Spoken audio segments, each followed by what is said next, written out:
bapak-bapak nih saya kasih resep kuat. Bukan kuat yang aneh-aneh. Tolong jangan dipersepsi macam-macam dulu.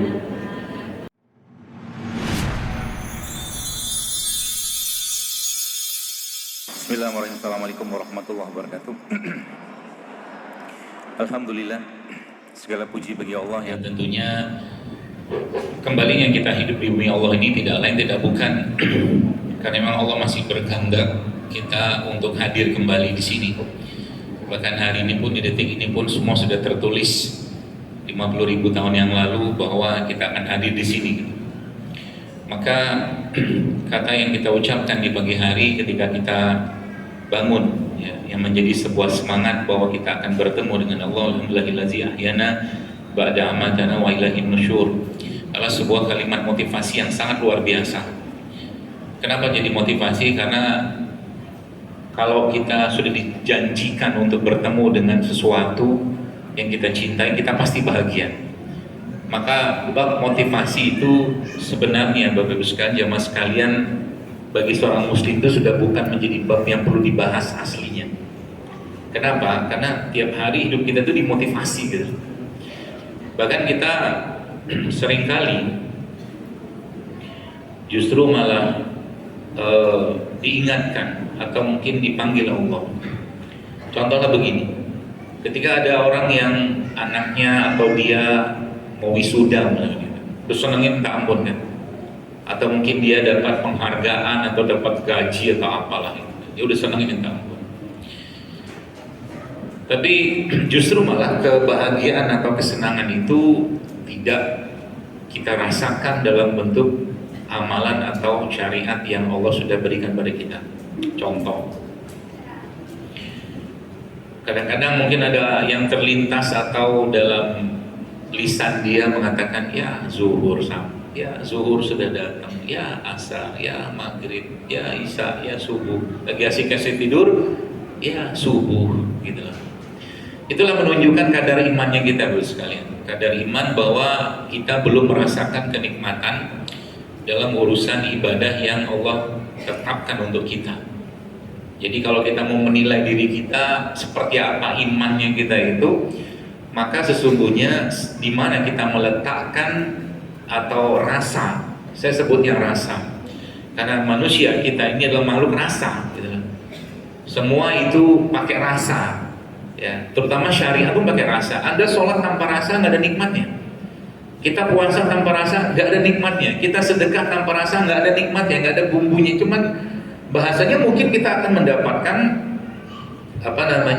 kebaikan di situ karena sesuai dengan tujuan syariat itu atau tujuan hukum yang Allah berikan itu tidak lain tidak bukan kan menjadikan kita baik.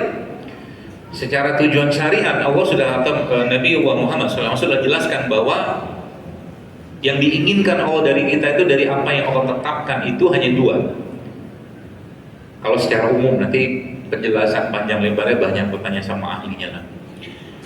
Tapi secara dua, yang pertama al-khair, kita tuh jadi baik, yang pertama. Yang kedua, kita bahagia, ya, baik dan bahagia. Nah, makanya pernah kita dengar ada istilah kata-kata jangan lupa bahagia. Itu entah iklan, entah apa, itu tuh benar sebenarnya.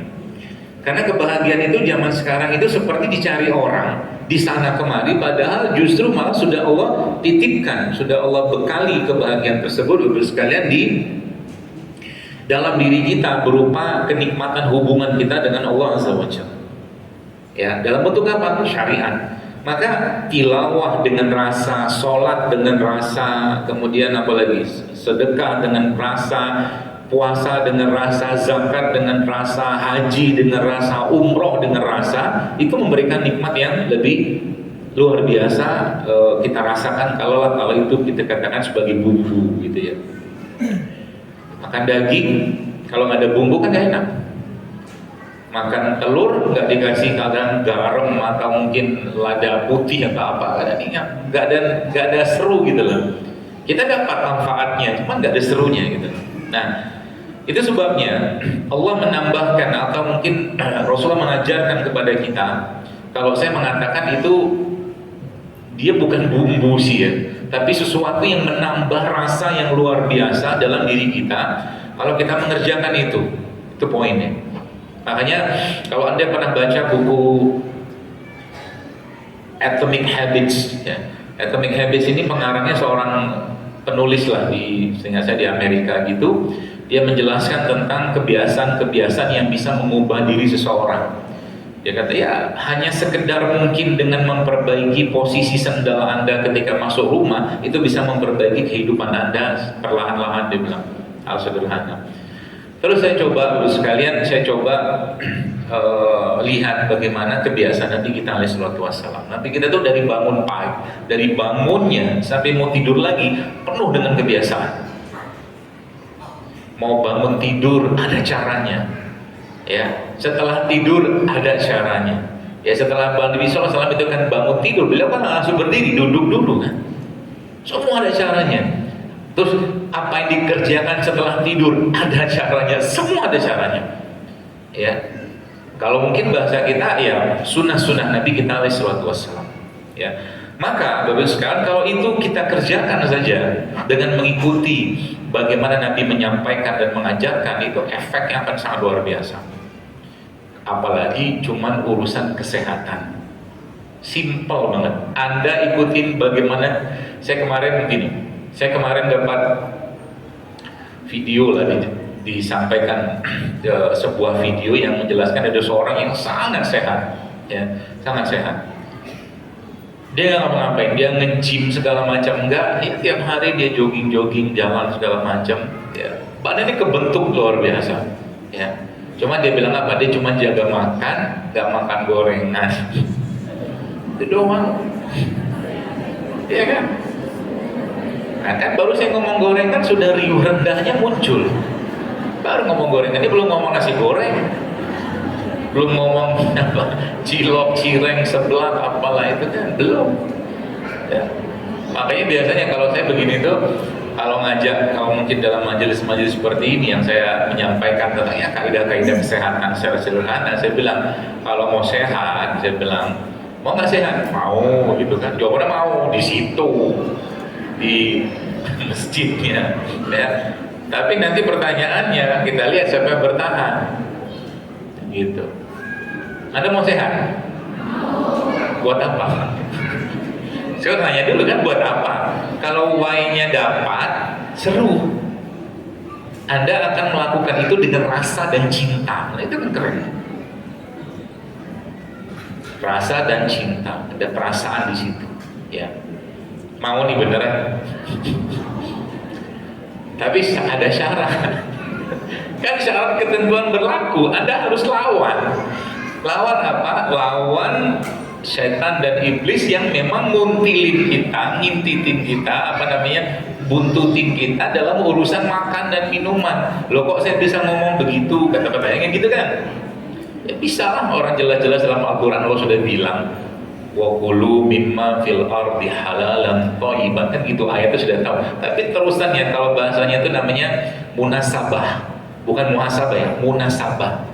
Munasabah itu kaitan antara ayat ke ayat atau kalimat ke kalimat, kurang lebih gitulah munasabah. Hubungannya apa? Maka akan ketemu di situ Bapak sekalian. Apa ketemunya? Kan sudah dibilang gitu, wa kulu mimma fil ardi halalan thayyiban, kata Allah. Makalah yang halal lagi baik. Tapi kalimat berikutnya apa? Wala tattabi'u khutuwatis syaitan. Jangan ikuti langkah setan. Ada urusan apa ngomongin makanan halal thayyib, lanjutan kalimat berikutnya Allah di situ ngomong setan. Ada urusan apa? Dan mungkin Allah meletakkan satu kalimat atau kata tanpa maksud. Coba Anda nanti buka buku tafsir, ya, jangan baca terjemahnya. Itu lihat itu di surat Al-Baqarah itu maksudnya Allah ngomong jangan ikuti langkah setan itu apa? Pasti ada maksud, ya. Itu sebabnya kalau kita kaitkan, Bapak sekalian, semakin gede aja volumenya nih, lama-lama di sini. Jadi kalau kita lihat bagaimana nanti kita mudah-mudahan cukup waktunya sih. Bagaimana Rasulullah mengajarkan kepada kita dan bagaimana Islam ini memberikan petunjuknya kepada kita tentunya. Maka sebenarnya tidak lain tidak bukan ya makosid itu tujuan dari apa yang Allah tetapkan untuk kita tuh salah satunya kan menjaga jasad, menjaga jiwa kita, ya, menjaga harta, menjaga nasab, macam-macam, ada 5 atau 6 lah tujuannya itu. Ya, termasuk juga menjaga jiwa atau hati kita. Maka sebenarnya kalau hari ini tema kita kan tentang meningkatkan imunitas, itu gampang banget. Wah, gampang insya Allah. Bahkan hanya dengan modal sederhana, tanda kutip gitu kan, itu bisa masuk surga. Oh, kok saya bilang ngomong gini? Pernah dengar kan ada kisah di mana Nabi lagi di majelis, tiba-tiba Nabi bilang sebentar lagi akan masuk ahli surga, kata Nabi. Kan pernah dengar hadis itu? Masuk lagi hari kedua, masuk lagi hari ketiga, dia 3 hari berturut-turut, seingat saya Nabi sudah menjelaskan sebentar lagi akan masuk ahli surga. Nah gitu. Penasaran lah sahabat ini, tanya nih ada apa nih orang ini, kok bahasa kita tuh sakti banget gitu kan. Sampai Nabi 3 hari berturut-turut mengatakan ini ahli surga. Yang luar biasa apa? Sekalian yang luar biasa lagi, ternyata subhanallah ya, ngineplah sahabat itu ke rumah orang itu. Dilihatnya, tahajudnya bolong-bolong, duhanya bolong-bolong, biasa aja aktivitasnya. Cuman yang menjadi catatan di situ, kalau kita coba terjemahkan dalam bahasa kita, yang sampai Nabi menjanjikan bahwa orang ini masuk surga, tentu itu dari wahyu ya. Maka adalah apa sebenarnya? Adalah amalan hatinya dia. Amalan hati. Amalan hatinya apa? Dia selalu dia mengatakan, ada beberapa riwayat saya nanti bisa dicek lagi. Salah satu dikatakan, kalau saya melihat orang lain, saya selalu mengatakan dalam diri saya bahwa orang ini jauh lebih baik dari saya. Apa itu? Tawadhu kan? Itu. Terus apa lagi? Yang kedua ada riwayat juga menyebutkan bahwa orang itu mengatakan setiap malam, dia mengatakan bahwa setiap malam saya itu, kata dia, saya maafkan semua orang yang menyakiti saya hari itu. Yang luar biasa, kalimat maaf ini bagus sekalian ya. Itu dipakai oleh seorang sahabat, seingat saya namanya Ulbah, seingat saya.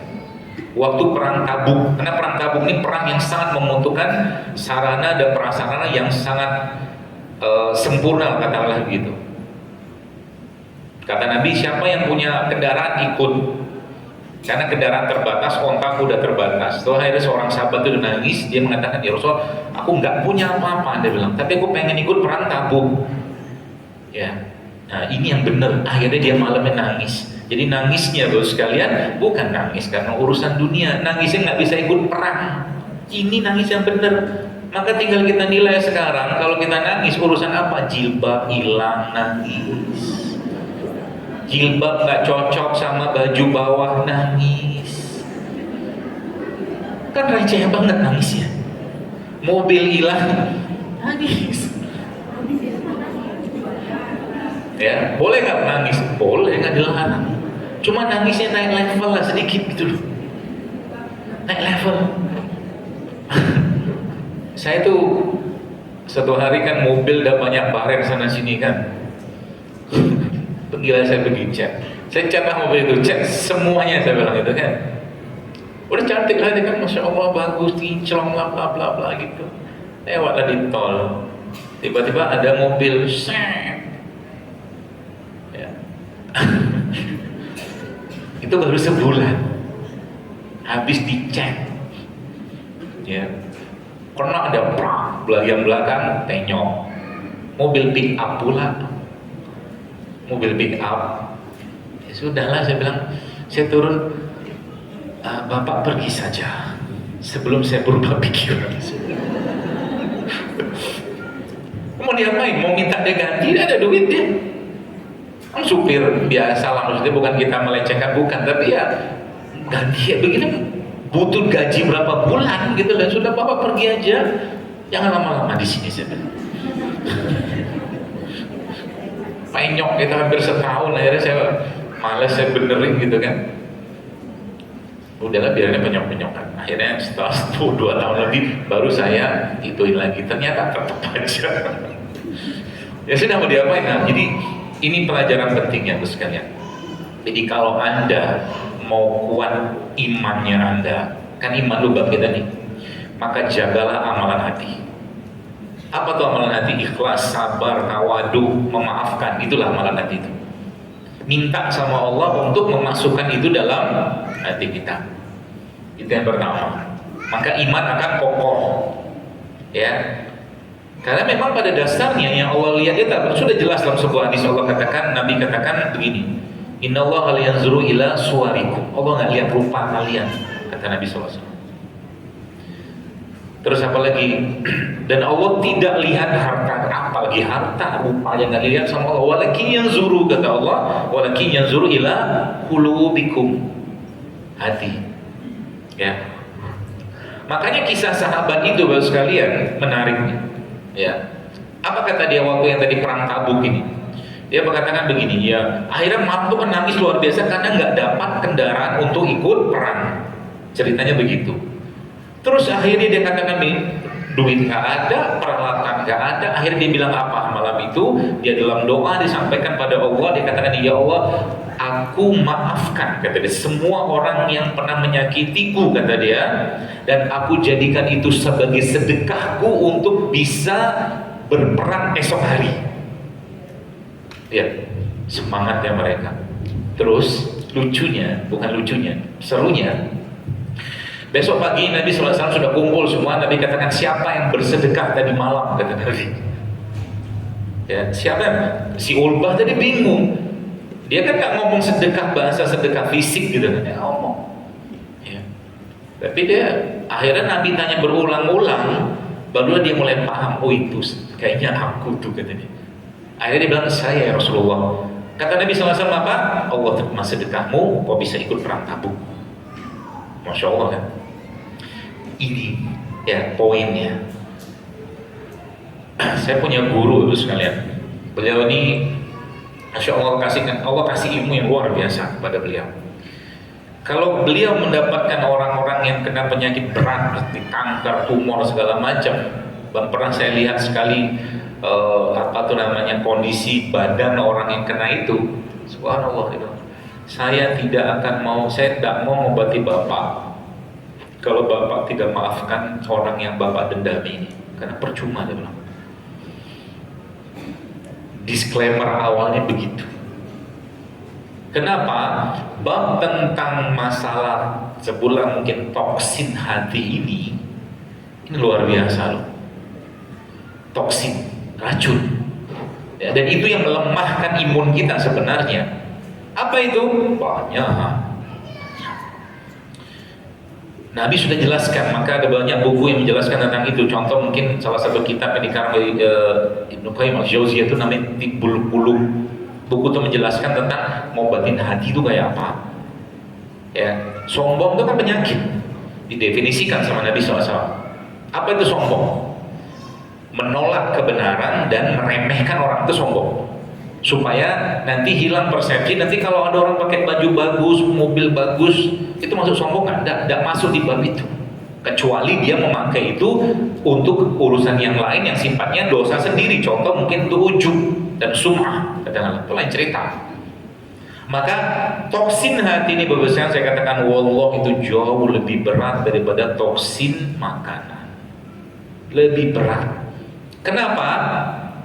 Sudah jelas hadisnya. Dan sudah sering kita baca hadisnya bahwa kesehatan kita itu bergantung dari panglimanya. Panglimanya siapa? Hati kan gitu, kolbu kan bahasanya kan. Berarti dia ini punya makanan, punya. Dia juga punya racun, punya. Racun-racun itulah yang disebutkan para ulama. Sombong, apalagi kebencian, kemarahan, dendam, macam-macam itu racun semua. Ya. Makanya bahasa Quran berarti pertanyaan berikutnya, bagaimana cara kita membersihkan itu di tahap awal, kan gitu. Lihat dalam Quran, Allah menjelaskan apa tentang Al-Quran, tentang obat atau dia berperan atau berfungsi sebagai syifa.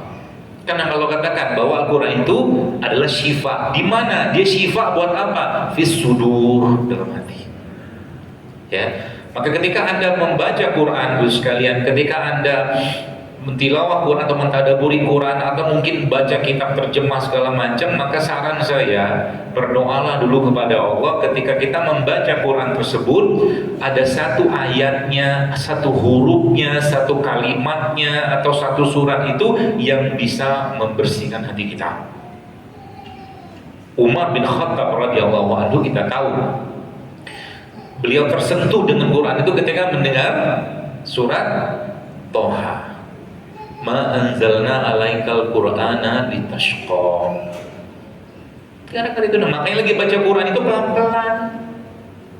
Nih, saya punya begini ilustrasinya. Ini kan air kelapa. Terus saya minum air kelapa ini.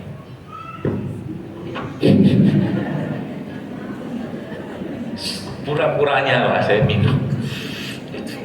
Oke, saya minum. Terus saya bilang ini masya Allah, nikmat sekali air ini bu. Beneran, enak banget. Terus saya minum lagi. Pura-puranya.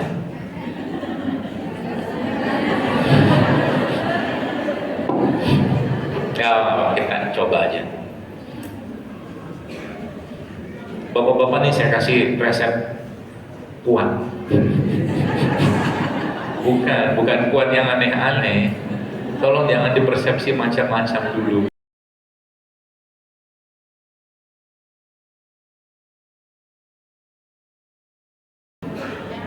Gini, kita tuh otak kita tuh suka banget dengan hal-hal yang sifatnya negatif, provokatif.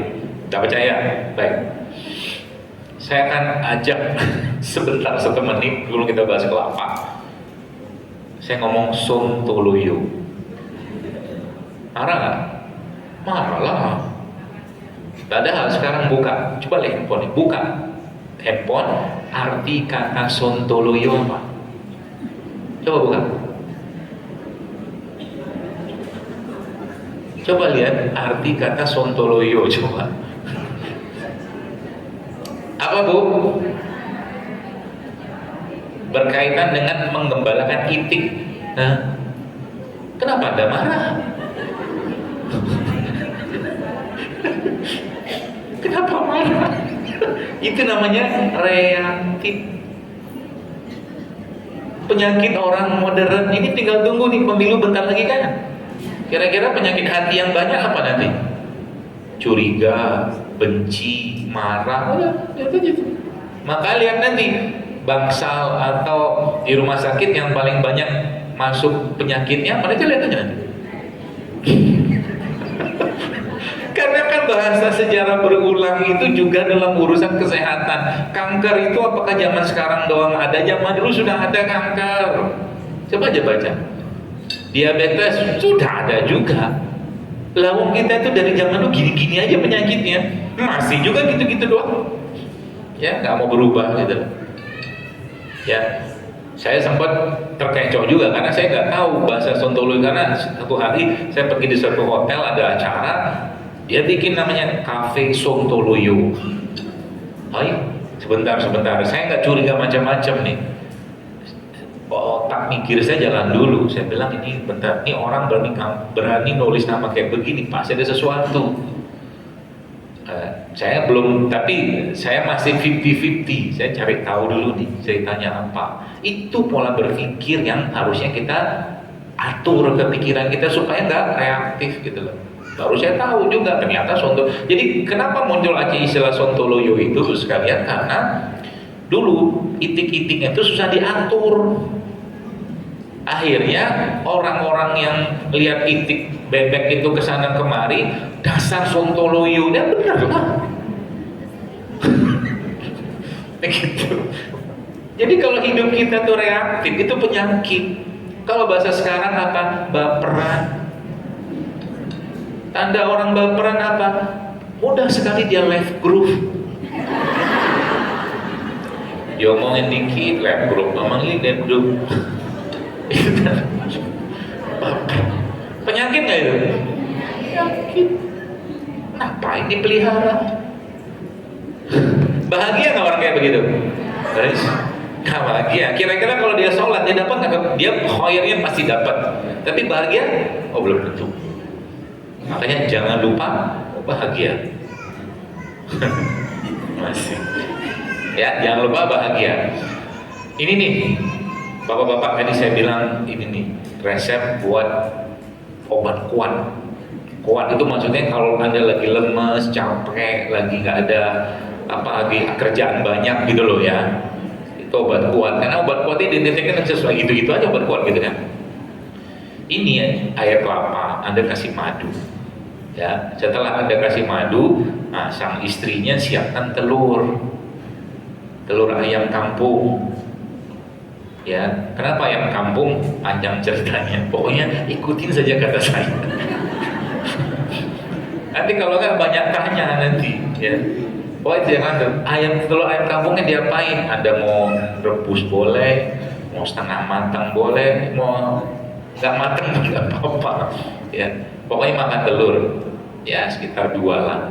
Mau cocol pakai apa garam atau lada apa putih silakan aja. Itu obat kuat. Kenapa obat kuat? Karena dalam kelapanya ada bakterinya. Bakteri di kelapa itu suka dengan albumin. Albumin itu protein. Nanti cobain. Karena selama ini kan kita kalau makan minum air kelapa pakai gorengan kan.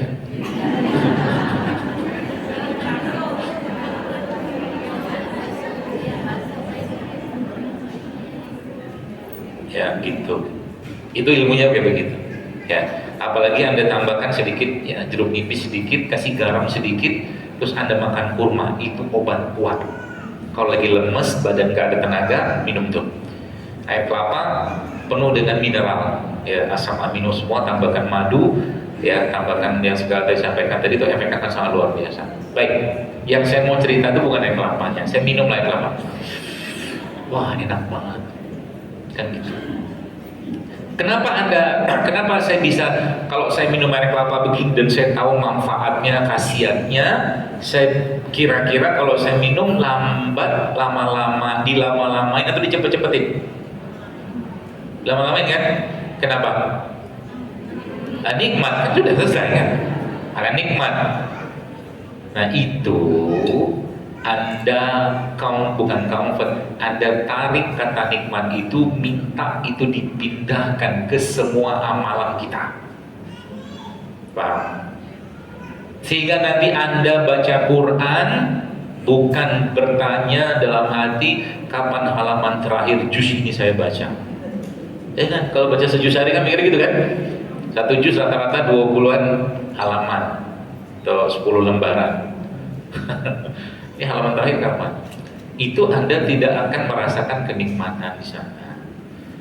Itu sebabnya Nabi kita SAW, Nabi itu pernah nanti ini kalau yang sudah rutin tahajud, ya coba tahajudnya naik level. Naik levelnya gimana? Naik level dengan Anda menikmati sholat malam itu. Sehingga kita pernah mendengar beberapa riwayat Nabi itu sholat malam cuman baca 1 ayat dari malam sampai ke subuh karena beliau menikmati ayat itu. Ya, tuh. Aisyah juga pernah disebutkan ketika baca Quran. Umar lewat terus sekalian lalu bolak-balik Umar lewat depan rumah Aisyah itu, lalu subhanallah ayat yang dibaca masih ayat yang sama, sekian lama bolak-balik, itu ada urusan atau apa gitu. Innama ashku basi wa huzni ilallah. Kepadamu aku mengadukan kesedihanku ya Allah. Itu nikmat. Jadi kalau ini, lihat kaidahnya, kalau Anda bisa menikmati ini dengan nikmat, dengan lama-lama, maka itu juga harusnya kita bisa rasakan ketika kita melakukan suatu amalan atau ibadah pada Allah. Sholatnya dilamain nggak? Makanya Nabi bilang, sholat yang baik itu sholatnya apa? Yang lama berdirinya. Ya kan? Berarti baca ayatnya cepat atau lambat? Lambat, bahkan diulang terus. Itu maksudnya. Sholat itu yang lama berdirinya. Dan Nabi itu kalau sudah sholat, berdirinya lama, rukunya lama, sujudnya pun lama. Kenapa? Karena kenikmatan di situ. Maka yang terjadi apa? Yang terjadi, nah lihat nih, ini ilmu pentingnya. Pada akhirnya, Bapak sekalian, pada akhirnya semua yang kita lakukan itu, ya, salah satu efek terbaiknya adalah apa?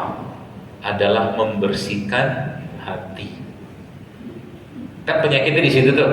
Contoh, sekarang saya tanya, apa tujuan, salah satu tujuan sholat dan makosidnya itu apa salah satunya? Ayatnya sering kita baca. Depannya as-sholatu khairum minan naum. Bukan ayat itu. Inna a'tainaka kautsar. Apa?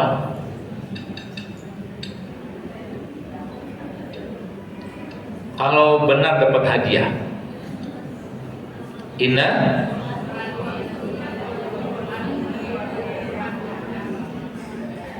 bukan. Inna sholati wa nusuki wa mahyaya wa mamati. Apa Pak? Nah, inna sholata tanha anil fahsya wal munkar. Itu tujuan sholat. Itu kira-kira racun hati nggak? Racun. Keji dan munkar itu racun hati. Maka sholat itu akan membuat ketika orang mengerjakan itu, Bapak nanti dapat hadiah Pak. Hadiahnya apa ya? Kita doakan saja semoga beliau berhaji tahun depan. Inna sholata tanha anil fahsya'i wal munkar. Maka sholat salah satu makosidnya, tujuannya adalah mencegah perbuatan keji dan munkar. Makanya tadi saya katakan, kalau ini bisa kita nikmati, maka mulai sekarang mintalah kepada Allah agar amal-amal yang kita kerjakan itu bisa juga kita rasakan kenikmatannya. Paham ya? Supaya apa? Kalau bahasa recehnya, saya katakan supaya sehat. Bahasa recehnya. Kenapa saya katakan supaya sehat? Karena udah jelas kan tadi bahwa salah satu yang menyebabkan atau yang kata Nabi SAW, jika hati itu baik, baik semua. Jika hati rusak, rusaklah semua. Maka tangan kita, kaki kita, semua anggota tubuh kita ini hanyalah tentaranya, panglimanya ada di kolbu. Anda lihat benang merahnya kan? Kalau belum lihat saya jelaskan lagi. Emang nggak kelihatan sih. Emang nggak ada juga benang merah. Jadi gini. Contoh lagi. Tadi sholat, simpan dulu satu sholat. Oke. Sekarang kita akan bahas puasa. Apa tujuan puasa? Hah?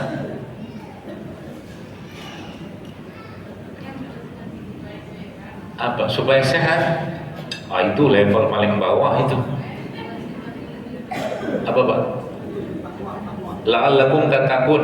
Itu anak SD yang hafal surat Al-Baqarah juga tahu. Bagus tapi tidak benar. Cuman saya mau naikkan level Anda berpikir. Begini. Jadi nanti Anda akan ketemu benang merah di situ. Ya, supaya nanti kita tahu sebenarnya. Saya sering sampaikan bahwa syariat dalam agama Islam ini dosa itu semuanya menyehatkan. Tapi kita tidak kerjakannya untuk sehat, enggak. Ya, sholat itu apa? Ayat hadisnya begini, Nabi bilang begini, berapa banyak orang yang berpuasa, kata Nabi. Betul? Mereka menahan lapar, menahan haus, dan mereka cuma dapat lapar dan haus saja. Lalu lanjutannya apa? Di situ ternyata, kenapa mereka bisa seperti itu? Karena mereka tidak meninggalkan bohong, fitnah. Itu kan penyakit hati semua kan? Berarti aslinya puasa, yang Allah inginkan dari puasa apa? Mau ngebersihin hati kita kan? Supaya hatinya bersih, caranya gimana? Jangan banyak makan.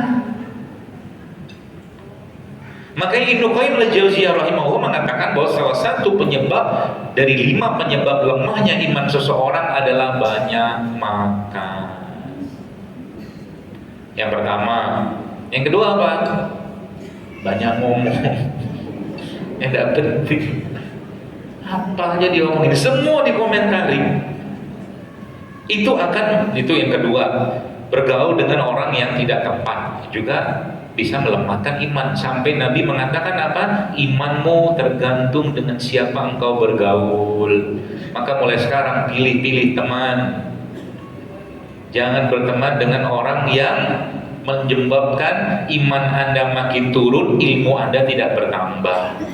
Anda jangan dekat-dekat sama dia. Gitu. Sayang nanti. Ya, tadi zakat. Tujuan zakat apa? Mensucikan hati kan? Sama, semua urusannya sama. Artinya apa? Kalau ini saya katakan kita kerjakan dengan baik, dengan benar, sesuai dengan kaidahnya, harusnya kita punya hati yang terjaga. Harusnya. Tapi sudah disampaikan Allah bahwa manusia kita ini, ya, kita sudah ditakdirkan, diciptakan Allah dengan berbagai macam sifat. Apa sifatnya kita? Anda, saya. Apa sifatnya? Apa sifatnya?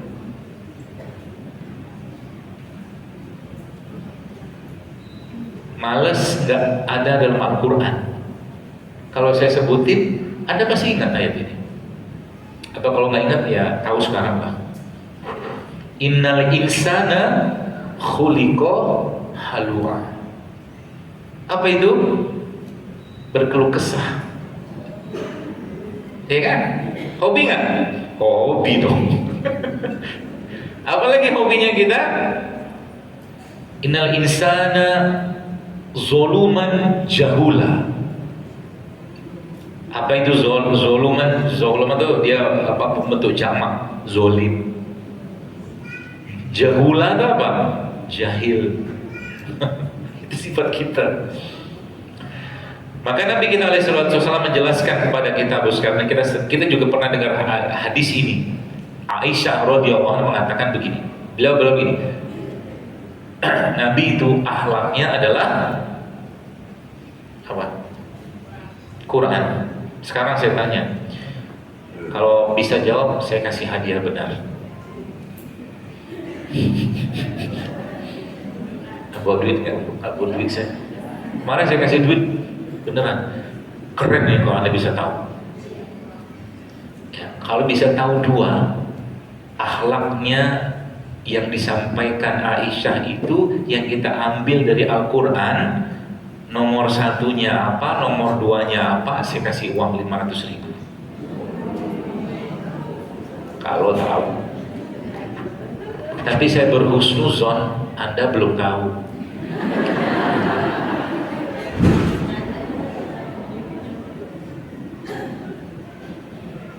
Apa kira-kira? Dua. Banyak, ada 22. Akhlaknya Nabi SAW itu nomor 1 sama nomor 2 yang terbanyak, dan nomor 2 itu yang di bawahnya.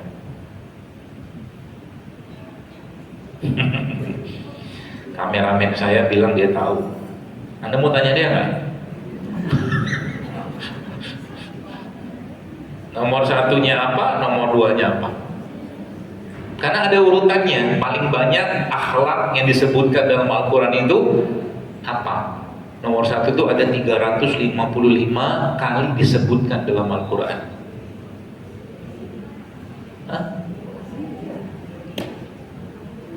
Tulus dan ikhlas. Bukan. Kalau tahu, saya kasih dia 500.000. Tapi jangan tanya kameramen ya, awas dijawab juga. Sopan deh, di WA pula sama saya. Apa? Harus benar, dua-duanya baru dapat hadiah. Nomor satunya apa, nomor 2-nya apa, atau mungkin ya kebalik sedikit gak apa-apa lah, tapi benar dua-duanya. Gak bisa, Anda gak bisa cari di sini, gak bisa. Karena di buku, ada buku ditulis seorang ulama, dia penasaran sebenarnya yang dimaksud Aisyah itu akhlak seperti apa, dan kalimat dalam Al-Quran itu apa, sehingga menyebabkan itu menjadi nomor 1 sekitar 350-an kali sebut Al-Quran. Akhlaknya Nabi itu apa? Kalau tadi mikir innal insana zoluman jahula, kita ada cluenya, tapi sudah saya tutup saja. 500.000-nya close ya. Ada masalah. Anda kayaknya udah banyak tabungannya. Buat saya aja. Yang pertama al-adil, adil. Itu 355 kali dalam Al-Quran. Seluruh Quran itu kata adil ada 355 kali. Lawannya adil apa? Nggak adil kan? Zolim kan? Nah itu, paham saya? Kalau saya kasih clue-nya tadi, innal insana zaluman jahula. Jadi kalau mau melawan sifat zolim itu, maka harus ada keadilan dalam diri kita. Yang pertama. Yang nomor 2, 340 kali. Apa? Ada dikatanya malla yarham la yurham. Apa kira-kira sifatnya, akhlaknya? Ar-Rahmah. Nomor 2, 340 kali. Ya, itu. Ada lagi yang ketiga, tapi sudahlah, cukup 2 aja. Jadi 22 sifat itu Bapak sekalian, atau mungkin akhlak tadi itu, itulah sebenarnya imanitas tanda kutip kita. Imanitas. Sekaligus dia juga imunitas. Ya. Baru 2 kan tadi kan? Ya. Banyak lagi yang lain sebenarnya. Contohnya adalah yang banyak juga tuh as-sidq, jujur. Itu akhlak. Ya. Makanya kalau kita lihat dulu sekalian, subhanallah ya, kisah-kisah para orang-orang soleh zaman dulu itu, masya Allah ya. Abu Bakar itu kan as-siddiq radhiyallahu kan digelarkan, dia jujur kan. Saking jujurnya orang ini dengan imannya kepada Nabi Muhammad SAW, apa dia bilang? Apa orang mulia ini bilang? Dia bilang, kalau tembok itu putih, hitam lah, karena lihat ditutup, celana itu hitam, kata dia. Tapi Nabi mengatakan itu putih, maka saya akan hilangkan pandangan mata saya dengan saya percaya sama Nabi bahwa itu putih. Itu imannya Abu Bakar. Dahsyatnya iman seorang Abu Bakar Siddiq radhiyallahu. Sampai apa? Sampai Nabi katakan kalau iman umatku ini ditimbang, kata Rasulullah SAW, dan dibandingkan seluruh iman umatku ditimbang dan dibandingkan dengan imannya Abu Bakar, maka lebih berat imannya Abu Bakar. Itu. Jadi kalau ada orang yang mohon maaf mencaci-caci Abu Bakar, apa ceritanya? Gak ada ceritanya gitu loh. Nabi udah menjelaskan begitu. Gitu ya. Jadi itu beberapa yang sekalian. Nah makanya imanitas ini, ya akhlak-akhlak nanti bisa dapat banyak, kita ada 22. Ada jujur, ada kasih sayang, ada memaafkan, masuk di situ. Itu mulai diinstal. Diinstal itu maksudnya seperti apa? Ketika kita baca Al-Quran, ya Allah tambahkan dalam diriku rasa kasih sayang. Tambahkanlah sifat jujur, tambahkan, terus masukin, sehingga nanti apa yang terjadi, dia akan membersihkan, apa yang dibersihkan? Hati. Pada akhirnya apa yang akan dibersihkan? Jasad lah. Apa lagi? Kan sudah Nabi katakan, kalau kolbu itu sehat, maka jasad pasti sehat. Sekarang begini, kita sekarang judulnya saya bilang, mari kita install kejujuran. Siap? Nah, ngomong aja nggak berani. Siap? Siap ya? Allah saksinya. Anda mau sehat? Jujur ya? Karena Allah ya? Oke, ikutin apa yang akan saya sampaikan ini. Dan ini proven insya Allah. Jadi mulai hari ini Anda udah jujur sama Allah ya. Udah jujur, Allah saksinya loh. Mulai hari ini Anda tidak ada lagi makan gula pasir.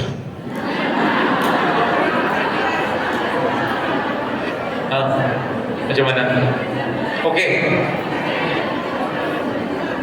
Sudah. Mau nggak? Jujur ya, mulai hari ini.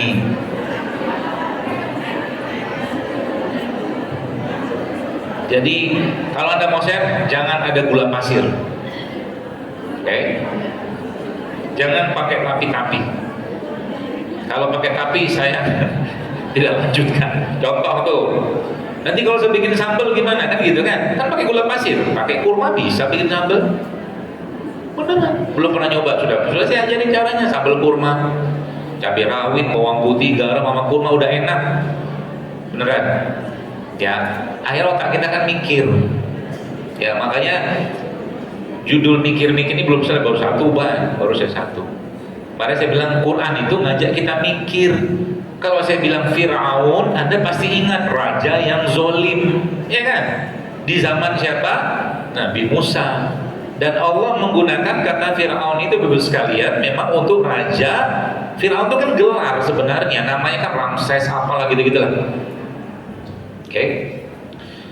Itu di zamannya Nabi Musa alaihissalam. Tapi menariknya Nabi Yusuf itu di mana? Mesir juga. Tapi kalau Anda lihat, saat itu ada raja nggak? Ada, tapi Allah tidak pakai kata Fir'aun, Allah pakai kata Malik. Untuk di zamannya Nabi Yusuf, karena zamannya Nabi Yusuf rajanya sifat rajanya itu tidak sama sama Fir'aun. Makanya kalau Allah pakai kata Fir'aun nggak nyambung, gitu, paham ya? Itu Quran tuh ngajak mikir gitu loh, ya. Nah kembali kita tadi, mulai hari ini tidak ada gula dan segala produk turunannya. Jadi kalau Anda nanti misalkan, ini bukan mengharamkan, bukan. Judulnya kita mau melatih diri kan gitu. Nanti dibilang, wah Zero Akbar mengharamkan gula pasir. Pasir lagi saya. Udah banyak tahzir saya kan. Oh dia tahzir-tahziran. Jadi produk yang menggunakan gula pasir stop. Berarti kira-kira kalau ada roti, makan nggak? Oh halal. Tapi judulnya kalau mau naik level, ntar dulu, ya. Terus yang pertama itu, udah sering saya sampaikan, misalkan, oke, yang kedua apa? Nggak ada minyak goreng sawit. Kalau mau goreng, pakai minyak kelapa. Kalau kita mau goreng, lebih baik nggak usah digoreng dulu lah, latihan dulu lah. Yang ketiga apa? Nasi putihnya dikurangi. Ya, nanti saya kurus, tenang. Saya bukan penganut diet tidak makan karbo. Saya makan karbo juga kalau perlu. Kalau perlu makan karbo tidak apa-apa. Anda bisa makan kentang, makan ubi, makan apa, nggak mesti nasi. Misalkan begitu, nasinya nanti Anda harus topping dan modified sedikit. Oke? Itu nasi. Kemudian yang terakhir apa? Terigu. Udah. Cuma 4. Kerjain aja selama 2 minggu ke depan, nanti badan Anda mulai bereaksi. Coba aja. Jadi sekarang kalau Anda misalkan dikasih makan nasi goreng, ada nasi goreng, ada bakwan 2, ada kerupuk sama es teh manis. Makan nggak? Makan aja. Kan nggak ada yang melarang. Ya. Gak diharamkan juga, gak boleh juga kita mengharamkan. Tapi babnya yang saya maksud di sini adalah kapan kita mau naik level, itu dia. Misalkan Anda makan nasi goreng, gak apa-apa. Nasi goreng itu ada 2 produk di nasi goreng itu yang tinggi serat. Ya, yang pertama daun seladanya, yang sering dijadikan hiasan, ya kan? Betul lah. Oh dia hiasan cantik sekali itu, menghiasi pinggir-pinggir nasi goreng. Itu yang pertama. Yang kedua apa? Acarnya. Gitu. Jadi kalau Anda mau makan nasi goreng, saya kasih cara makan nasi goreng ala-ala saya. Nasinya gak usah banyak-banyak, 2 sendok aja. Lebihnya nanti daun seladanya Anda banyakin, acarnya Anda banyakin, sama telurnya dibanyakin. Dijamin kenyangnya lama, karena karbo tidak akan memberikan sensasi kenyang. Coba kalau orang yang makan karbo pengen makan lagi ya? Nah, karena karbo itu sinyal kenyangnya dia berikan nggak bisa kayak protein. Itu rumusnya. Makanya orang habis makan nasi laparnya cepet. Itu ilmunya. Gitu. Bukan saya mengada-ada juga, tapi kalau ada butuh karbo boleh nggak? Boleh aja kalau ada butuh. Lagi lemes butuh apa? Makanya saya tuh salah satu minuman kegemaran saya itu kalau lagi nggak enak butuh suplementasi gula yang cepat. Biasanya ada 2 tuh. Yang pertama ini madu. Madu. Supaya madu ini cepat masuk ke tubuh saya gimana? Saya akan larutkan dia dalam cairan supaya dia lebih cepat masuk ke tubuh saya. Kenapa? Dia sebenarnya akan lebih cepat reaksinya ketika sudah masuk ke dalam lambung. Tapi kalau kita mau lebih cepat masukin ke air, ya Anda kocok-kocok atau mungkin masukin ke air kelapa begini, dia lebih cepat terserap. Maka semua yang Allah ciptakan aslinya, sebagian besar setahu saya itu baru mampu diserap tubuh kita kalau dia dinanoin, kata guru saya. Ada seorang profesor guru saya menjelaskan dia pakar nano lah gitu. Saya katakan bahwa sebenarnya kalau Anda mau cepat diserap, nanoin dia. Bahasa dia gitu. Maka ini nih, ini kan ada apa? Cabai rawit. Ngetes aja. Langsung. Itu kan jahe, iya, ngetes aja. Udah tahu. Kan saya pengen tahu siapa yang reaktif. Bagaimana cara dia? Kan ini kan begini kan nggak bisa kita serap, nggak bisa. Ya, kita harus kupas dia. Tapi kupas pun sekarang saya nggak mau kupas lagi. Jadi mereka ini kalau saya mau kayak misalkan inilah ya, apa tuh namanya? Kunyit. Nih. Sekarang saya kalau bikin wedang-wedang begini jangan dibuang kulitnya. Wah. Ini cuci bersih aja. Jangan pakai sabun cucinya ya. Cuci. Udah potong ini kan. Nah gitu. Terus dia dipotong. Dokter jualan soto ya. Hobi saya gini-gini itu hobi. Ya. Nah ini kan dikecilin kan, tapi masih makro kan, masih gede kan. Nah supaya dia kecil molekulnya gimana? Banyak caranya. Ini kan salah satu caranya. Cara yang kedua apa? Cara yang kedua supaya dia bisa terserap dengan cepat dalam tubuh. Tapi ini butuh waktu. Anda cemplungin aja ke sini. Bahasanya itu kan diinfus. Nih, ini makro kan? Kurma ini kan makro. Ya kan, supaya dia jadi nano, cemplungin aja sini, cuy.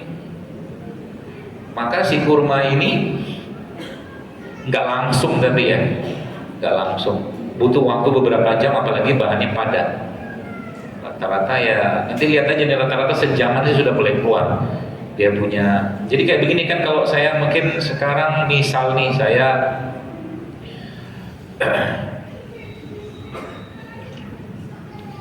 Anda lihat apa di sini?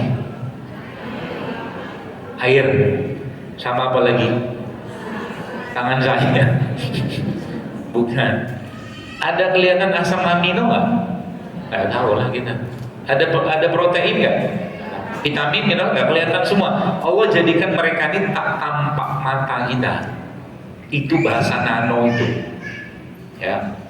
Jadi apa yang terjadi ketika ternano kayak begini, maka dia gampang banget diserap tubuh, lebih cepat. Makanya tadi ini sudah nano sebenarnya. Dalam madu ini kalau Anda buka datanya ada protein, hidrat arang, macam-macam lah, tinggal baca lah itu. Tapi bagaimana caranya dia bisa lebih cepat diserap tubuh? Ya Anda campurkan katakanlah kayak begini nih, ya. Lalu Anda aduk-aduk, makanya nanti saya kasih ilmu baru. Ilmu ala-ala saya, coba nih, tapi efeknya cepat banget. Jadi nanti bapak-bapak, ibu-ibu kalau Anda bikin kayak begini, ya katakanlah, let's say mungkin Anda bikin jahe, serai, apa segala macam, kasih air hangat apa-apa gitu kan. Jadi fungsi air hangat itu sebenarnya, atau air panas atau mungkin perebusan itu adalah memecah molekulnya dia. Makanya jangan lama-lama. Oke, makanya kalau ini dibakar, rusak nggak? Rusak lah dia. Saya nggak tahu tuh cerita ilmu dari mana orang ngebakar kelapa. Orang begini aja Anda buka paling 3-4 jam sudah bau, ya kan? Apalagi dibakar, rusaklah enzimnya dia. Gitu loh. Bayar mahal lagi kita kelapa bakar. Nah gitu. Nah jadi lu sekalian dinanoin gitu kan. Kita cemplungin aja udah. Gitu kan, kayak ini juga sama. Jadi kayak air kelapa gitu, isinya macam-macam, langsung bisa masuk ke tubuh kita dan langsung dari katakanlah lambung kan nggak perlu diolah banyak lagi karena dia bukan makro, bukan dalam bentuk gede gitu lah, langsung bisa masuk ke darah gitu, cepat ya. Nah, jadi pemanasan pada rimpang-rimpang kayak begini itu yang saya ketahui nih, saya kayak begini gitu ya. Itu tuh fungsinya sebenarnya apa? Memecah molekul dia supaya kecil kayak begini kan, karena mereka ini dalam bentuk makro ya. Jadi sebenarnya ketika kita panaskan itu dia memecah molekulnya menjadi cepat dan akhirnya ininya yang kita minum kan. Isinya apa? Itulah data-data ilmiah itu. Tapi sebenarnya kalau mungkin bahasa saya pakai sebenarnya kita minum racun. Jangan dipelintir dulu ya. Racun maksudnya racun yang bermanfaat untuk tubuh kita. Kenapa racun? Ini maksudnya. Tumbuhan kayak begini Bapak sekalian, terutama yang rimpang-rimpang kayak begini, karena mereka tidak dibekali Allah bisa cakar, tarik untuk melindungi diri mereka. Maka yang terjadi apa? Yang terjadi ketika mereka ini, contoh mungkin kayak begini nih, jahil lah gitu kan. Apa ya? Saya mau ngapain lagi?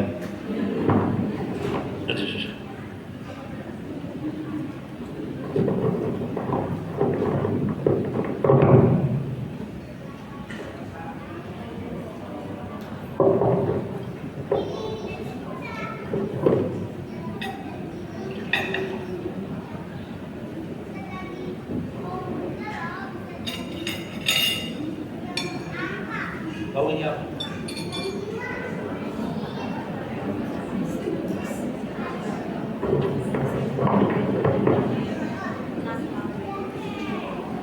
kalau mungkin orang Jawa bilangnya kentos kali ya. Ini coba buka datanya, ini masih banyak kandungan gizinya loh ini kentos ini. Coba lihat. Saya mau ngomong itu bukan itu. Yang saya mau ngomong itu ini.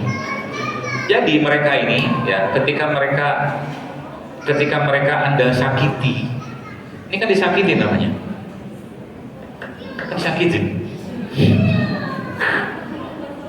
gitu ya. Atau kan keluar tuh, anunya tuh, baunya, aromanya. Atau Anda sakiti dengan lebih agak kejam, namanya digeprek. Makin kencang dia baunya daripada Anda iris. Maksudnya apa? Ya mereka ini butuh disakiti untuk mengeluarkan bahan perlindungan mereka, aromatik segala macam yang itu bermanfaat untuk kita. Aslinya itu racun. Bukan racun, bahan perlindungannya dia aslinya. Tapi buat kita Allah ciptakan itu bermanfaat dan dia tidak banyak menimbulkan efek kalau dikonsumsi dalam jumlah yang normal. Tahu sianida? Racun. Sianida tahu kan? Itu dalam biji apel ada loh. Biji apel itu ada sianidanya. Tapi baru tercapai dosisnya untuk menimbulkan efek sianida kalau apa? Kalau Anda makan apelnya 100. Nggak mungkin kan? Itulah maha besarnya Allah dan maha kasih sayangnya Allah sama kita. Gitu. Anggur juga sama. Kalau Anda baca resveratrol, apa namanya, kandungan antioksidan pada anggur itu sebenarnya itu zat perlindungan dirinya dia. Ya, tapi Allah jadikan dia bermanfaat untuk kita. Nah, kembali Ibu sekalian, sampai jam 10:30. Tapi jam berapa nih Bu? 11. 11:30. Lama kali. Nabi aja udah bilang berhematlah dalam memberi nasihat, kata Nabi. Nanti Anda bosan. Baik, poin pertama yang saya jelaskan tadi Ibu sekalian kepada Ibu sekalian, pada jamaah sekalian apa? Pertama tadi kan ada racunnya, hati itu, ya. Yang kedua apa? Dia punya penawarnya. Penawar itu ada dalam bentuk amalan sebenarnya. Kalau Anda kerjakan sholat, sedekah, segala macam dengan ikhlas, ya, dengan jujur pada Allah, maka dia akan berefek membersihkan hati kita. Itu, ya. Dan ini akan memutus rantai penyakit di keluarga. Baik, saya ajak Anda mikir. Apa mikirnya gini? Kalau ada satu keluarga, 1-2 generasi di atas dan 1-2 generasi di bawahnya, misal udah cukup lama keluarga ini, semuanya urutannya kena penyakit jantung, ada jantung. Harusnya kita mikir, harusnya ada benang merah apa nih di sini berupa penyakit tanda kutip hati atau emosi yang diturunkan terus menerus, gak diputus. Harusnya ada. Kita kalau mikirnya pakai kaidah tadi itu harusnya ada. Kok keluarganya diabetes semua? Ya kan? Kok keluarganya kanker semua tuh? Harusnya ada. Nanti coba lihat. Dan emosi atau perasaan itu sekarang itu macam-macam. Tiap keluarga tuh beda-beda. Dan itu bukan aib, bukan dosa. Cuma tugas kita apa? Pangkas itu, putus itu. Cara mutusinnya gimana? Agama, ilmu. Itu. Ya, makanya dalam pengobatan ya, lagi-lagi saya sampaikan, saya banyak menemukan orang-orang yang ketika mereka sudah sampai pada titik ikhlas, sampai pada titik pasrah, sampai pada titik di mana dia maafkan semua, sudah ikhlas, tiba-tiba Allah kasih sembuh tuh gampang aja. Ya. Itu sebabnya dalam beberapa kaidah syariat atau ibadah Nabi itu menjelaskan begini, contoh kata Nabi apa? Obatilah penyakitmu dengan sedekah. Kok bagaimana caranya? Kita bisa mikir. Karena aslinya orang-orang yang kikir itu kan, kita nih kikir nih defaultnya kita. Maka sedekah itu bukan hal yang gampang buat manusia, apalagi wakaf. Kalau sedekah itu kan sharing profit namanya. Sedekah, wakaf sharing kepemilikan. Ya, lebih susah lagi wakaf. Menyerahkan kepemilikan kepada Allah tuh gak gampang. Tapi subhanallah sekalian, saya pernah waktu sempat ke Turki, waktu itu di dekatnya makam Abu Ayyub Al-Ansari itu ada satu makam menterinya dia lah. Bukan menteri Abu Ayyub, menteri salah satu di Kesultanan Turki Utsmaniyah itu namanya tuh Lala Pasha apa Lala Hatun, saya lupa lah itu. Lala pokoknya. Tapi menariknya orang ini bos sekalian, subhanallah, dia punya buku wakaf. Ada buku bahasa Arab ya, 300 halaman lebih. Isinya wakaf dia semua. Jauh lebih besar halamannya, jauh lebih banyak halamannya daripada buku nikah. Keren kan? Itu. Sehingga dalam kaidah syariat itu Nabi mengatakan kalau hati kan bisa keras. Apa obatnya? Pergi ke kuburan, ingat kematian, beri orang makan, ke pusat kepala anak yatim, itu obat. Itu ya poin di situ. Maka mulai sekarang kalau kita bicara bagaimana iman kita ini stabil, imanitas tanda kutip stabil dan imunitas itu stabil, maka yang pertama kali kita minta sama Allah, minta dibuang. Makanya orang yang puasanya rutin, insya Allah hatinya pastinya harusnya terjaga. Lisannya pasti, karena orang puasa kan sudah dibilang, kalau ada orang ngejek engkau ketika lagi puasa, katakan pada saya sedang berpuasa, tidak usah diladenin. Kalau bahasa Quran, faiza khatabahumul jahilun, engkau bertemu dengan orang-orang bodoh, kata Allah apa? Situ qulu salama, salam perdamaian. Ente mau ngomong apa? Sok atuk mangga, itu berapa? Karena nggak ada urusan, gitu loh. Mau fitnah silakan, mau gibah silakan, toh yang panen pahala kita. Sekelasnya gibah saja kita tahu itu kan beritanya benar, tapi seseorang itu diomongin kita nggak suka, itu pun jadi dosa besar orang yang gibah. Tidak perlu dikhawatirkan, ya. Itu poin pertama. Poin yang kedua, sekalian, apa yang saya mau sampaikan di sini berkaitan sama tadi kan sebenarnya masuk ke bahasanya ruh. Ya. Jadi kalau mengerjakan amal ibadah itu mulai sekarang dinikmati. Supaya apa? Supaya kita bahagia. Gitu. Kalau udah bahagia, tensinya turun, gulanya turun, Beneran. Anda mau ketawa itu terjadi dan saya sering dapatkan orang kayak begitu. Allah Akbar.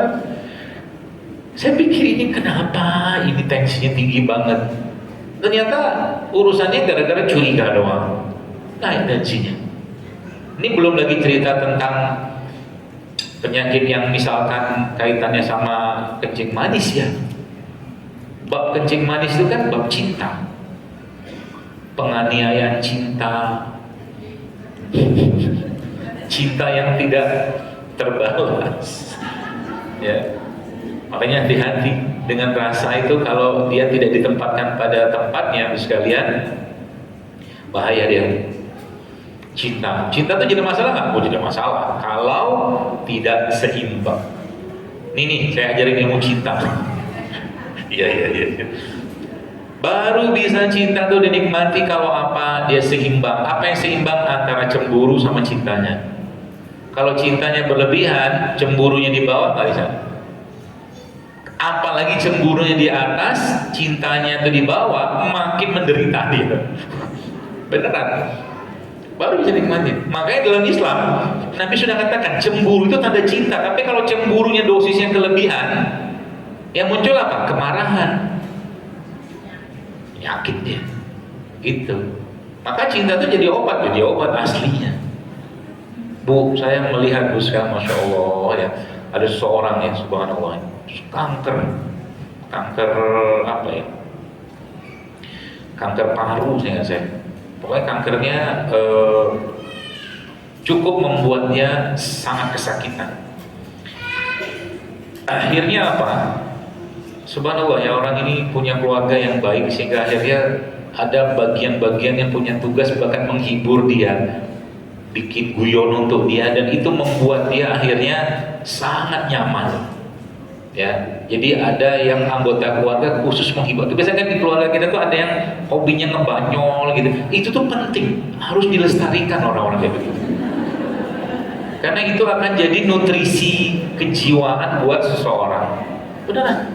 Kalau ada dia tuh seru gitu loh. Ya, seru. Ya. Jadi akhirnya singkat cerita dia punya tumor ya, segala macam yang cukup berat lah ya. Bahkan sudah menjalur sana kemari, tapi hari keluarga tuh support luar biasa ke beliau. Ya. Pelan-pelan itu dia mulai sakitnya mulai berkurang. Akhirnya tumor itu pecah. Gara-gara cinta, kasih sayang. Ya. Dan orang yang dia apa istilahnya tuh, bukan dendami sih, sedihin mungkin. Sedihin itu tuh datanglah ke beliau dan gak sangka sampai separah itu keadaannya. Ya, akhirnya sudah mulai agak membaik, pecah segala macam itu beliau meninggal. Tapi meninggalnya bagus, gitu loh. Jadi kalau kita sudah paham, sebenarnya dalam Islam itu, kalau kita bicara psikologi itu sudah include sebenarnya dalam ilmu syariat sebenarnya. Nabi itu kalau ada Abu Bakar datang, Umar datang, Utsman datang, Ali datang, cara ngomong Nabi tidak sama. Karena bagian dari karakter sebenarnya. Dan itu dalam agama dipelajari. Ya, bukan dipelajari, ada babnya. Ya, seperti itulah. Nah, jadi itu. Sehingga nanti kalau kita bicara tentang tadi ada bahasanya ruhnya tadi, Anda harus menikmati itu. Sholat harus menikmati, sedekah diri, sehingga nanti dia pelan-pelan membuang itu. Yang pertama. Yang kedua, bahasa adalah makanan kejiwaan, makanan jiwa, makanan emosi. Ya, contoh, Anda sukanya misalkan ibu-ibu atau bapak-bapak, misalkan seorang bapak itu disukanya mancing, pergilah mancing. Ya, dia mancing, kadang-kadang mancing duk dapat, balikin lagi ikannya. Karena buat dia bukan ikannya, tapi mancingnya itu. Makanya kalau anak-anak misalkan di pondok, ya coba lihat anak Anda yang sudah punya anak di pondok, Anda kirimilah dia hadiah macam-macam atau makanan macam-macam untuk dia. Dia sebenarnya bukan butuh itunya. Aslinya dia pengen ke warung, jalan sama temennya, jajan di warung, itulah makanan dia hiburannya dia, yang orang sekarang sebut dengan hilang-hiling gitu loh. Tapi itu aslinya makanan, tapi dia nggak boleh berlebihan, harus pas. Ya, makanya kalau saya sekarang, saya mencoba mendidik jiwa saya. Contoh begini, saya dokter minum kopi, saya minum. Tapi kalau nggak ada kopi gimana? Ya nggak apa-apa. Sebab ada orang yang saking luar biasanya dibutuh makanan jiwa dan emosi tadi, dia ngomong begini, kalau nggak ada kopi pusing saya. Itu artinya dia sudah keikat di situ, nggak boleh. Jadi kalau saya minum kopi, saya sudah letakkan kopi itu pada fungsinya, porsinya. Contoh misalkan, saya tidak akan mendapatkan atau mau minum kopi pakai gula pasir. Biasanya jelas saya tidak mau. Karena biasanya setelah pahitnya kehidupan itu ada manis yang kita rasakan. Minum kopi kan juga sama. Oh gitu kan, nanti lama-lama manisnya muncul di ujung-ujung. Biasanya begitu. Lalu Bapak sekalian, saya minum kopi, tapi saya sudah taruh kopi ini sebagai satu titik. Saya minum kopi ini karena manfaatnya. Itu. Sehingga apa? Yang saya cari bisa jadi saya minum kopinya pelan-pelan, gitu kan, saya nikmati. Tapi bisa jadi saya karena judulnya manfaat, saya minumnya agak cepat. Kenapa? Karena saya imbangi antara manfaatnya tadi dan kenikmatannya. Jangan berlebihan. Bolak-balik ngopi aja kerjaannya gitu kan, nggak bisa kayak begitu ya. Itu makanan jiwa, tadi kan makanan ruh ya, itu juga Anda nikmati. Lagi dokter, saya itu kalau sudah ketemu teman saya bahagia banget, aku kumpul lah sama teman. Itu masuk dalam bab, dalam syariat ada ya. Saya pernah tulis, saya pernah dalam sebuah kajian saya pernah sampaikan, itu salah satu apa namanya ya, mood boosternya kita itu adalah ngumpul sama teman, tapi pilih teman.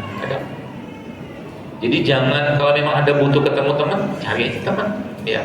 Tuh. Tapi tadi jangan berlebihan, ya. Nah, apalagi banyak, ya. Itu jadi makanan ruh tadi sudah, makanan jiwa tuh Anda semua punya makanan jiwa yang berbeda-beda. Jangan disamakan.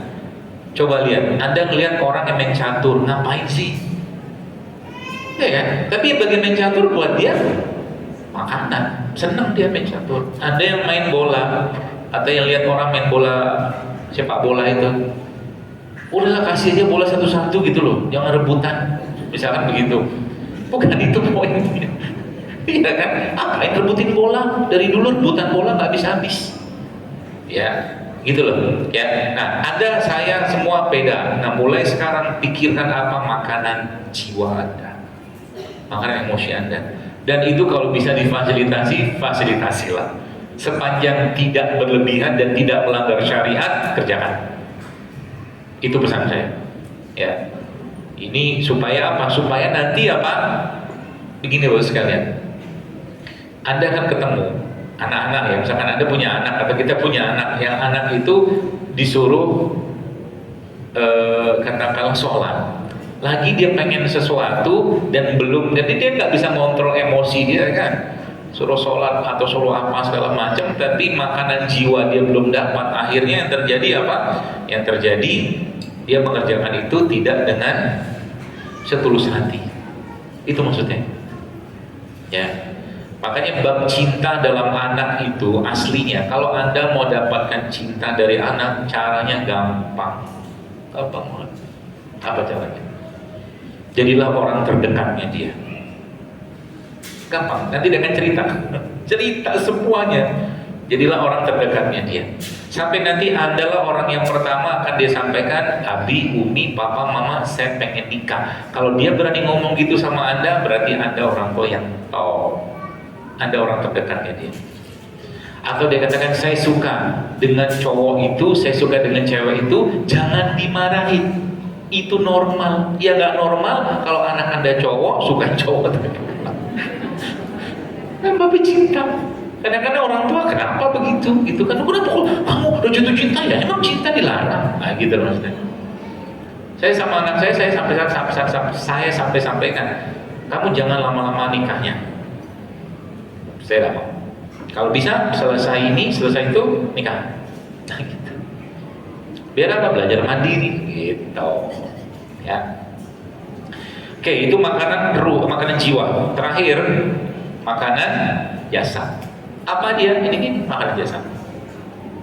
Ya, dengan Anda tadi mengurangi 4 tadi atau menyetop yang tadi itu, sebenarnya boleh saya katakan insya Allah ya, yang pengalaman saya 50% Anda sudah akan merasakan tubuh yang jauh lebih baik. Beneran. Di sini mungkin sebagian sudah melakukannya kayaknya. Ya. Dan muka kita itu kan akan mencerminkan isi apa? Isi hati sama isi perut. Ya, muka kita itu Bapak sekalian cerminan dari isi hati kita dan isi perutnya kita. Jadi kalau saya ya sedikit-sedikit kadang-kadang iseng-iseng lihat muka orang gitu ya, saya bilang ya gak usah cerita deh nanti makan apa, saya sudah kebayang lihat muka. Gitu. Kenapa? Sekarang contoh orang kan luar biasa. Ya kalau kita belajar tuh jadi enak Bapak sekalian. Contoh, beli skincare ini itu segala macam biar ada kolagennya, biar kulitnya nggak wrinkle, nggak keriput, gitu-gitu kan. Ya, padahal contoh nih kalau ngerti ilmunya gampang. Contoh, butuh kulit yang kencang. Nah, kan perempuan gitu kan, mau direkam di sini nih ya, direkam mana? Untuk urusan kulit. Jadi kalau kata guru saya tuh bisnis kesehatan tuh bisnis tidak akan pernah selesai kalau benar itunya.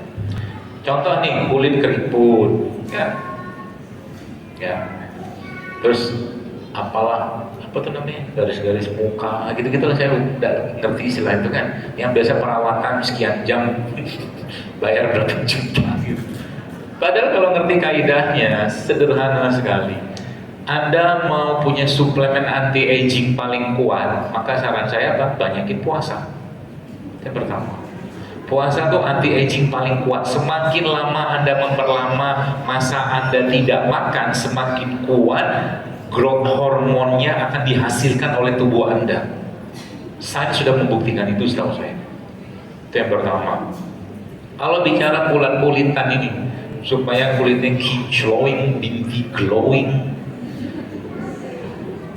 banyak sebenarnya yang kita bisa pakai. Contoh nih, kan salah satunya. Tahu kolagen? Kolagen tahu lah kan? Dia sejenis asam amino lah, peptide apa gitu. Kolagen itu banyak ya di berbagai sumber yang Allah ciptakan. Ya. Contohnya apa?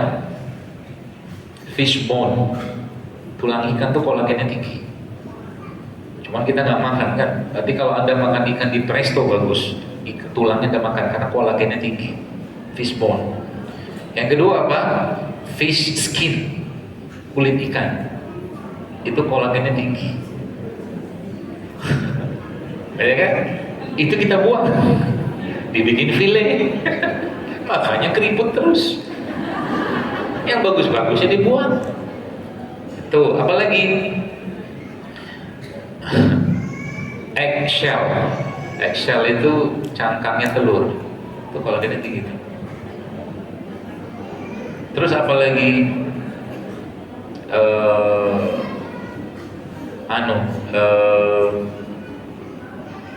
Ceker ayam. Itu kolagennya tinggi. Kemudian apalagi? Banyak. Termasuk juga ada salah satu produk yang kolagennya tinggi itu, ya lumayan lah ini, rumput laut. Jadi rumput laut ini ya karena dia selain dia banyak mineral, setahu saya tuh pokoknya tinggi lah mineral pada rumput laut.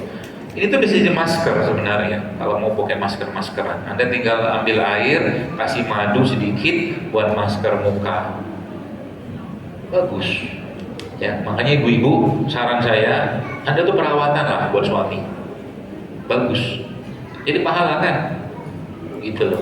Jadi kalau kata guru saya, kata guru saya, seorang wanita muslimah itu dia harus manja. Dia harus seksi, dia harus genit kepada suaminya. Bukan harus sih. Sehingga suaminya tuh makin cinta sama dia. Gitu. Jadi kemarin saya cerita sedikit boleh? Boleh lah ya. Ya manusia lah, saya juga manusia kan. Ya kemarin lah, saya sama istri kan. Terus kita lagi habis makan, kemudian dia ketinggalan tas. Tapi malu saya cerita, nggak usah. Tapi ada pelajarannya di sini. Kalau buat saya, karena dulu saya dapat pelajarannya. Tinggal tas itu, saya bilang, kenapa ditinggalin tas? Saya tahu tasnya siapa, saya nggak tahu juga lah. Saya bilang, shh, saya bilang. Nah, saya panggil gitu sama dia kan. Saya bilang gitu tuh. Ini tas tinggal. Oh ya dia. Dia bilang. Beda panggilan waktu masih awal-awal nikah, dia bilang. Kata dia gitu. Terus saya ingat, saya dulu tuh sekolah madrasah, karena dulu saya paginya sekolah SD, sorenya madrasah. Jadi saya dari zaman SD itu sampai jam 5 sore sekolah. Saya punya guru galak sekali zaman itu. Saya masih ingat namanya, dan saya akan cari nanti di surga orang itu. Terima kasih udah ngajarin saya. Karena dia pakai rotan, pakai mistar yang edisi lama tahu, penggaris panjang. Itu buat mukulin murid. Karena sekolah saya itu di atas sungai, jadi bukan di atas sungai sih, panggung gitu kan, karena kan di Sumatera gitu. Saya pernah lewat satu hari, duduk kencang banget sama dia, panggil sama dia, kamu sini, gitu kan. Zaman dulu, kalau sekarang kan sudah hak asasi manusia, saking luar biasanya peradaban ini kan sama guru. Langsung lapor polisi zaman sekarang, bahkan cuil aja bisa masuk penjara. Makanya ilmunya nggak barokah, nggak ada hormat sama guru. Betul kan? Murid senang banget. Muridnya makin banyak, ilmu makin banyak, bergelar panjang lebar, tapi tidak menyelesaikan masalah. Itulah namanya ilmunya nggak barokah. Kenapa? Nggak ada adab sama guru. Ya betul-betul kasih tahu sama anak kita nanti, beradab sama gurunya, ya biar berkah ilmunya. Karena nggak butuh banyak-banyak ilmu kita itu sebenarnya. Kalau ilmunya barokah, satu ilmu saja bisa menyelesaikan banyak masalah. Ya.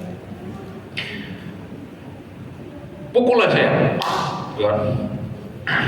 Pulang lagi, kamu balik lagi, turun lagi, tapi dalam keadaan yang benar. Kata dia begitu. Wah, saya itu tidak akan pernah hilang itu ingatan saya tentang itu sampai detik ini. Akhirnya saya terapkan tadi yang kisah. Paham? Saya bilang sama istri, keluarin tasnya. Saya bilang, keluarin sama dia. Saya bilang, saya ulang ya. Saya bilang, ya manusia. Memang saya sempurna banget ya, nggak juga lah, pasti enggak. Saya bilang, saya ulang lagi. Saya bilang, apa saya bilang? Sayang, tasnya tinggal. Masuk, baiklah. Bahagialah dia kan, alhamdulillah. Itu. Makanya tadi saya katakan banyak sebenarnya problem kesehatan itu. Kalau Anda paham apa yang saya sampaikan, itu banyak bisa selesai dengan ar-rahmah. Itu banyak. Makanya Nabi itu ketika ketemu dengan orang yang besoknya mau mati, secara riwayatnya kan, namanya tuh Abu Salamah dengan saya. Apa kata Nabi? Nabi nggak ngomong macam-macam. Nabi katakan la ba'sa, tahur insya Allah, nggak apa-apa, pasti sembuh kok, besoknya mati. Tapi paling tidak apa? Kita ngasih semangat sama dia. Ini mengunjungi orang stroke, tetangga kita, iya kemarin dekat rumah baru dia mati itu stroke. Apalah kau ini? Gitu, ya. Jaga supaya apa? Tadi nggak bikin susah orang, apalagi sakit. Itu pasti sembuh, insya Allah pasti sembuh. Itu. Kalaulah seandainya nggak sembuh juga, alhamdulillah dia tetap dalam keadaan baik sangka sama Allah. Itulah tugasnya kita sebagai mungkin keluarga atau yang menjenguk atau mungkin orang yang mengobati. Ya. Nah, baru masuk bab ini sekalian, bab jasa. Ya, maka bab jasa ini sebenarnya tadi sudah saya sampaikan, itu sudah mulai dikurangi makan ini. Pokoknya yang tadi 4 tadi sudah mulai, apalagi tambah 1 sebenarnya. Tambah satunya apa? Tambah satunya adalah Anda mulai mengurangi makanan kemasan. Ya, kurangi aja. Berarti dokter nggak makan apa-apa, makan. Kalau pengen saya makan aja, ya. Tapi saya batasi karena saya tidak mau dikendalikan mereka. Nggak mau, gitu ya. Nah lalu sekalian, makanan tadi 4 kan tambah 1 makanan olahan, makanan kemasan, coba mulai dikurangi. Itu aja. Terus tambah lagi, bagaimana cara kita memperbaiki imunitas? Banyak sebenarnya. Kita akan butuh mineral, zinc, koper, segala macam, magnesium, kita butuh vitamin D, segala macam-macam kalau buat imunitas. Tapi singkatnya saya akan bagi 2 aja, supaya bagi paham. Ya, dan gampang karena waktu sampai jam 11. Gak usah ada tanya jawab lah. Sudah pada pinter kayaknya. Babnya cuma 2 atau mungkin topiknya saya bagi 2 aja. Yang pertama tuh serat. Serat itu kita sebut dengan prebiotik. Maka dalam harian Anda mulai sekarang masukkan makanan yang mengandung serat. Okay. Prebiotik, bukan pro ya. Pro itu lain. Pre itu apa? Serat-serat yang tidak tercerna di saluran cerna bagian atasnya kita. Oke. Apa itu? Apa dia? Banyak. Ini masuk nih. Kurma. Masuk ya. Kita sebutnya kalau nggak salah nama itu apa ya? Short chain fatty acid (SCFA). Ya, kurma. Apalagi buah-buahan. Ya. Kelapa ini juga ada serat sebenarnya. Bahkan dia bagus. Ya, bagusnya kenapa? Karena dia makanan. Jadi kalau Anda yang memahami ilmu fermentasi atau ahli di sana, biasanya kelapa itu dijadikan media, air kelapa itu dijadikan media yang sangat baik untuk pertumbuhan bakterinya. Maka dia sebenarnya makanan yang sangat baik untuk bakteri dalam perut kita. Itu prebiotik, ya. Sayuran, buah-buahan itu prebiotik semua. Ya. Bahasanya begitulah kurang lebih. Lalu yang kedua apa? Termasuk juga ini mineral-mineral kayak begini nih. Ya, kayak minuman kayak begini. Ini sebenarnya ya kita mulai merutinkan ya mereka ini dalam sehari-hari apa aja. Anda mungkin nggak perlu, kalau nggak ada penyakit ya, kalau nggak ada penyakit ya macam-macam aja minum. Jahe, serai, kunyit, ini kan bagus nih, jahe, serai, kunyit, temulawak, apa segala macam masukin aja. Yang belum saya bukan share siapa namanya buat itu, kalau mau bikin ide bisnis bisa itu. Ini kelapa tapi ditopping pakai rimpang.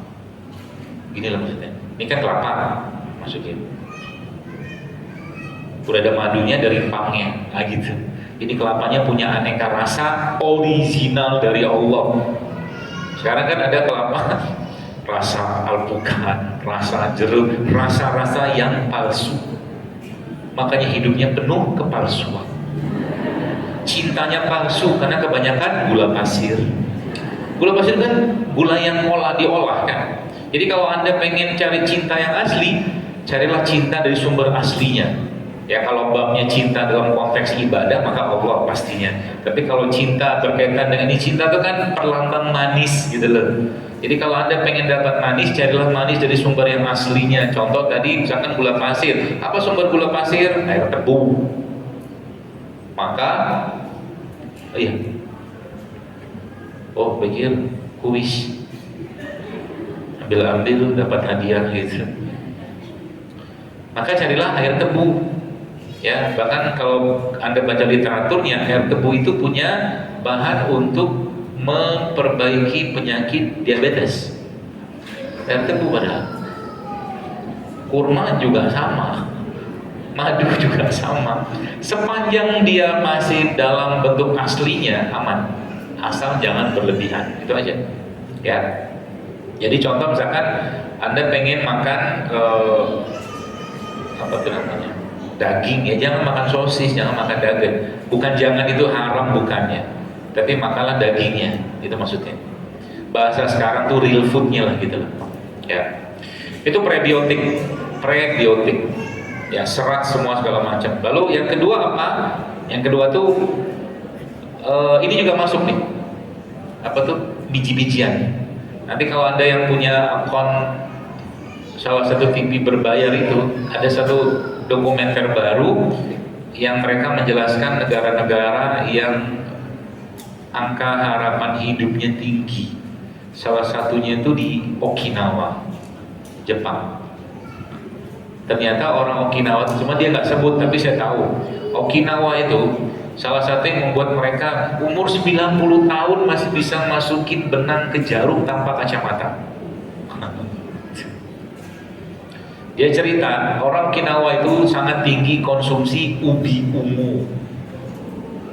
Dia nggak makan nasi, dia makannya ubi, ya ubi ungu, ubi kuning apa gitu lah. Terus yang kedua apa? Ini yang mereka makan.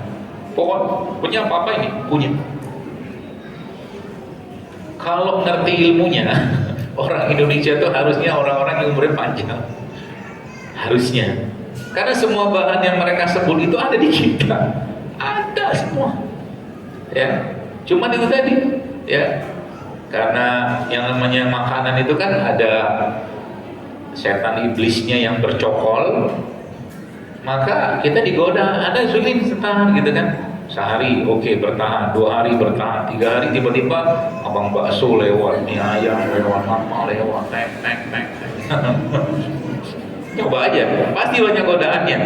Semua yang mengajak Anda ke arah kebaikan pasti banyak godaannya. Semakin besar kebaikannya dan pahalanya, semakin besar juga godaannya, beneran. Termasuk juga urusan makanan, sama. Ya, jadi kalau nggak mau dimulai atau belum dimulai ya sampai kapan-kapan juga nggak bakal mulai. Itu poinnya. Ya. Nah itu yang tadi salah satu yang tentang living 100 kalau nggak salah judulnya itu, nanti coba dilihat ya. Senang saya lihat begitu-begitu. Jadi kita bisa belajar. Ternyata memang semua itu bahan-bahan itu bisa gampang kita dapatkan. Ya. Nah yang terakhir tadi kan sudah ada pre, ya. Maka masuk yang berikutnya adalah pro. Pro itu bakterinya. Ya, probiotik itu sebenarnya ada penjelasan, itu bisa dicari lah. Tapi dia ada bakteri, bakteri hidup, ya, yang kalau kita konsumsi itu dia bisa meningkatkan imunitas kita. Sumbernya dari mana? Banyak. Ini salah satunya, atau ini salah duanya. Ini kan makanan fermentasi kan, tempe kan begini. Fermentasi itu fermentasi. Ada miso, ada tauco, ada kimchi, ada tempe, ini fermentasi semua. Maka ada istilah itu 1P tambah 1P, 1 probiotik tambah 1 prebiotik. Itu list menunya begitu. Kalau Anda tanya sama saya, apakah dokter ngelakuin itu? Iya. Biasa ada satu menu makan saya itu pagi-pagi misalkan, kadang-kadang saya nggak makan juga pagi-pagi. Ada 1 probiotik, ada 1 prebiotik. Prebiotik paling gampang ini kurma. Jadi contoh kayak begini nih, misalkan ini air, ada air madu, kemudian tambahkan probiotik, berarti dimasukin kimchi di sini bukan? Nanti dipikir masukin kimchi, enggak, kimchi dia makanan lah, tapi dia makanan fermentasi, oke lah. Cairan probiotik lah ya, kayak cuka gitu lah. Cuka apa, cuka nanas, cuka madu, ya. Udah makan itu, tambah kurma, udah. Kadang-kadang saya minum kopi. Itu sudah sangat membuat saya strong. Strong maksudnya nggak perlu banyak makan, karena kopi itu dia bisa menekan rasa atau keinginan untuk makan. Kalau kopinya kopi saja, tapi jangan campur gula, apalagi gitu-gitu lah, ya. Begitu buat sekalian, udah mulai kebayang ya 3 urutan tadi itu. Judulnya kalau bicara imunitas, ya. Aslinya simple, apalagi Anda sedang mulai berdekatan dengan alam, ya. Apa tuh namanya, dengan matahari, dengan tanah, ya. Apalagi yang suka naik gunung. Saya sebenarnya nggak hobi banget naik gunung.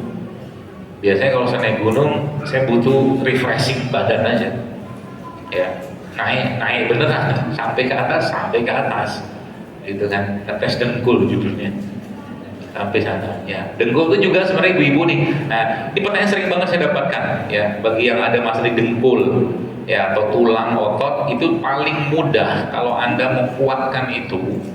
Tadi sebenarnya ada dua yang saya bisa sarankan. Yang pertama adalah Anda minum makan kolagen tadi dulu.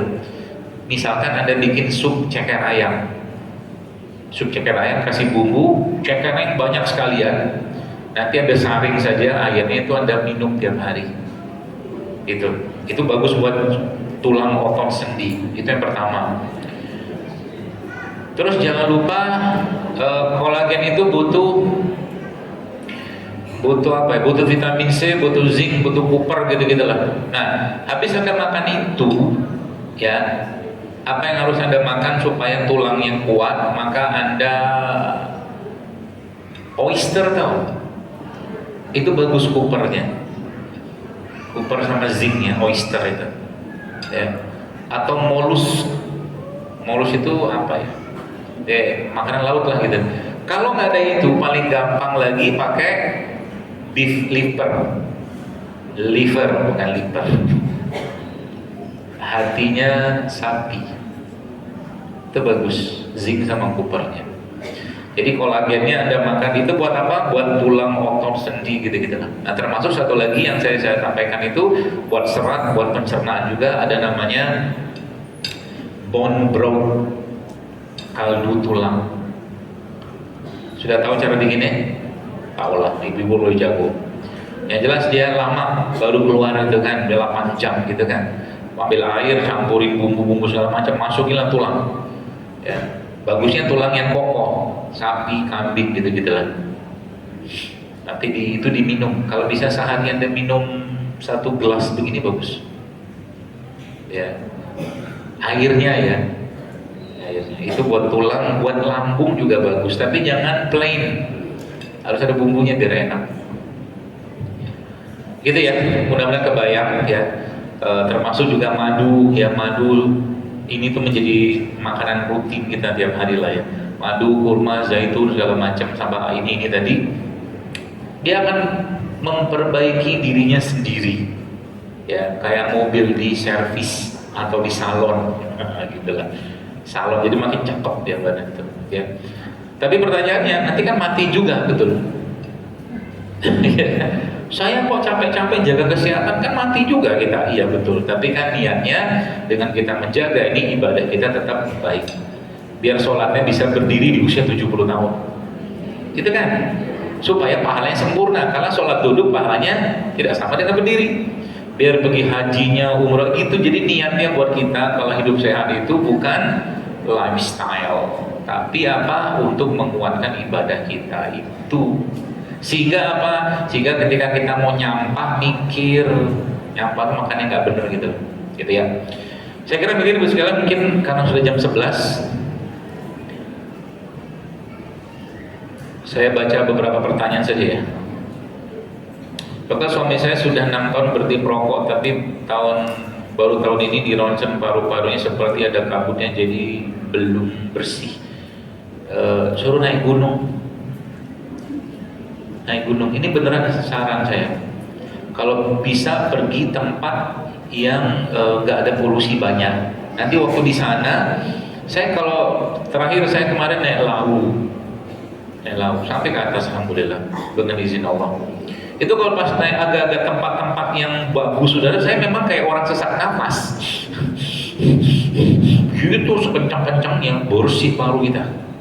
Itu rahasianya. Kalau Anda bisa, sini kan banyak daerah Bogor apa begitu, dirutinin supaya nanti dibersihkan sendiri sama alam itu. Apalagi di situ Anda bisa ketemu mata air yang tidak perlu Anda rebus lagi airnya, juga bagus. Minum airnya.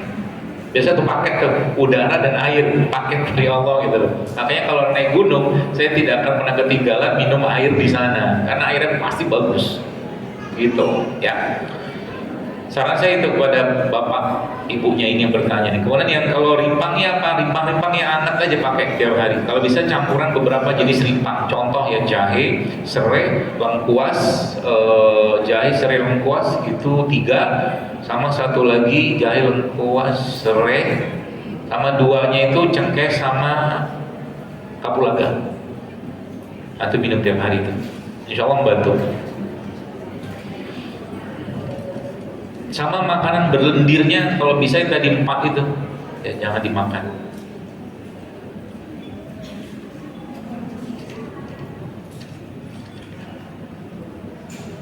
Bagaimana cara penanganan dalam menangani kesehatan mental dalam Islam? Apa jawabannya?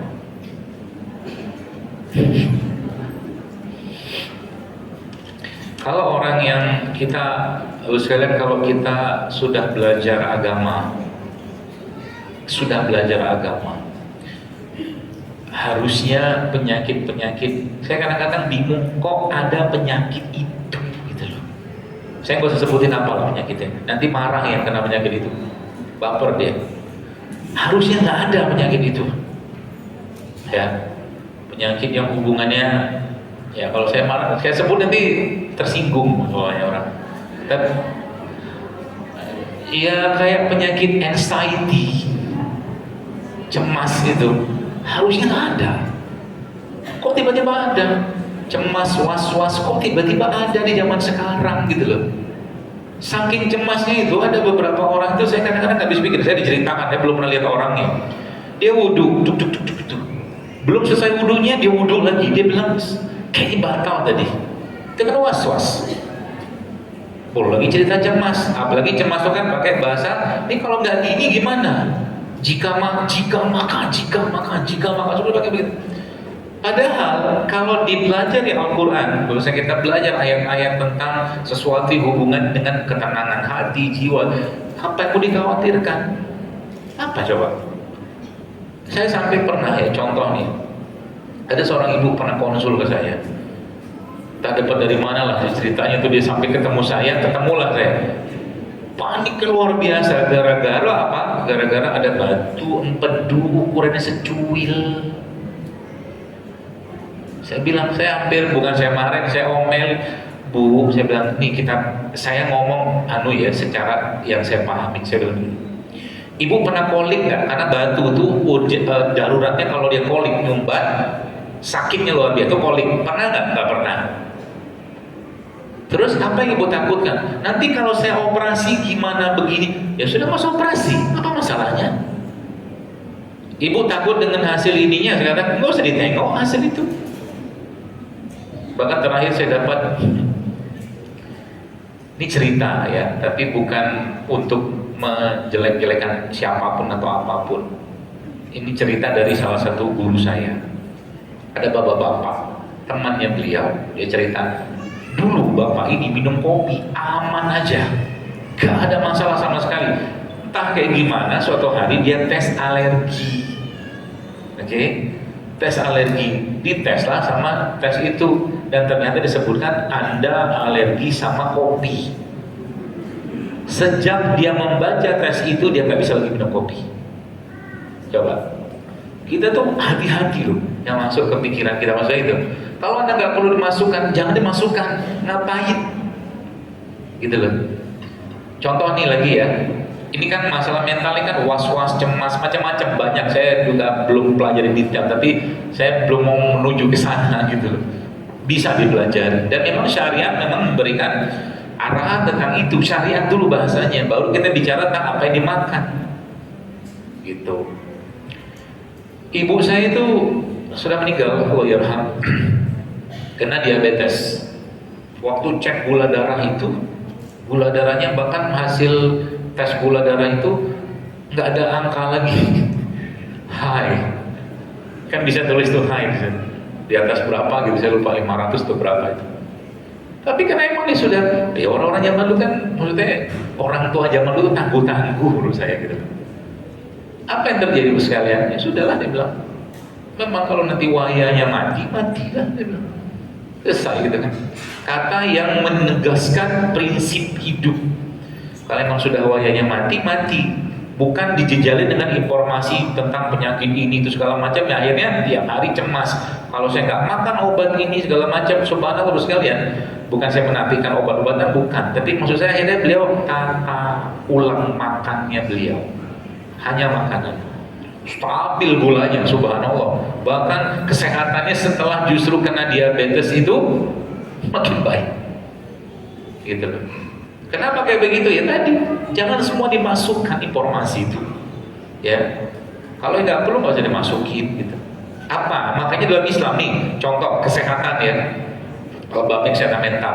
Sekarang ada satu penyakit di kalangan orang modern namanya apa? Kepo. Pengen tahu aja urusan orang, ya kan? Sekarang saya tanya, kepo itu dibahas nggak secara syariat? Mungkin Anda bilang saya nggak tahu kan, tapi ada. Nabi bilang begini, salah satu tanda berimannya seseorang itu adalah dia meninggalkan hal yang tidak bermanfaat, termasuk tidak mencampuri urusan yang bukan urusannya. Itu kan kepo. Dimasukkan ke dalam bab keimanan. Coba, paham ya? Jadi kalau sekarang kita bicara tentang kesehatan mental itu apa? Ujung-ujungnya apa? Ini iman. Iman itu ada anunya, cabang-cabangnya. Itu cabang itu dikuatin. Ya. Yang kita pernah dengar ada hadis yang Nabi mengatakan itu salah satu cabang iman itu adalah apa? Adalah mengambil duri atau apa di jalan. Itu kan kata Nabi kan? Itu yang paling rendah kalau nggak salah hadisnya itu. Jadi dia punya penguat ini yang kita kuatkan supaya iman itu kokoh. Kalau nggak perlu dipikirin, jangan dipikirin. Contoh mungkin apa ya? Ini pertanyaan juga sudah pernah disampaikan oleh para ulama. Ya, Allah itu beristiwa, summastawa 'alal 'arsy. Allah itu beristiwa. Peristiwa itu apa? Bersinggah sana. Itu kata Quran. Singgah sana Allah itu di mana? Hadis menyebutkan singgah sana Allah itu di atas air. Sudah sampai situ, stop. Tap. Imam Malik mengatakan mengimani Allah beristiwa itu wajib. Tapi bertanya tentang bagaimana cara Allah beristiwa itu tidak boleh. Paham ya? Tidak ada urusannya kita. Apalagi masuk ke ranah-ranahnya Allah, fatal akibatnya. Salah satu contoh kefatalan apa? Ini hati-hati. Ketika seorang pasangan suami istri punya keturunan anak gitu ya. Anak pertama laki-laki, anak kedua laki-laki, anak ketiga ngaratinnya apa? Perempuan. Ketika anak ketiga keluar laki-laki, muncul kalimat iya laki-laki lagi. Oke?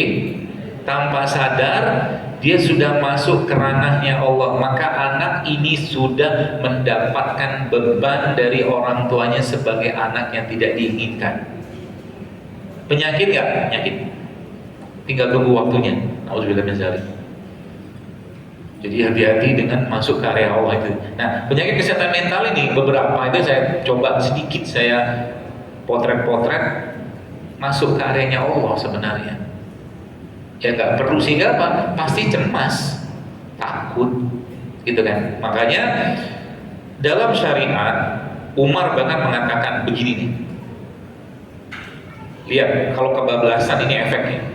Kata Umar begini, pelajarilah bintang, kata Umar. Bintang di langit itu sebatas untuk mencari petunjuk arah. Sampai sini paham kalimatnya ya? Maksudnya apa? Sebatas, jangan lebih. Sebab kalau lebih dia akan jadi horoskop. Itu maksudnya. Dan itu masuk menjadi bab yang nggak boleh dalam Islam. Nggak ada ceritanya kita mengenal horoskop. Saya berpesan, nggak ada. Gak usah pikir-pikir saya bintangnya apa. Anda tuh bintang dalam hidup Anda. Gak usah pakai nama-nama. Ya, kalau Anda pelajari bagaimana susahnya sperma itu untuk ketemu ovum sampai jadi kita akan mengatakan I'm a star. Saya itu bintang. Nah, udah jadi kayak begini nih. Nah, udah. Gak usah pakai bintang ini, bintang itu, nggak ada perlu-perlunya. Apalagi sampai ini kalau bintang ini, waduh, udah masuk ke bab ramalan. Itu masuk ke areanya Allah. Nggak boleh.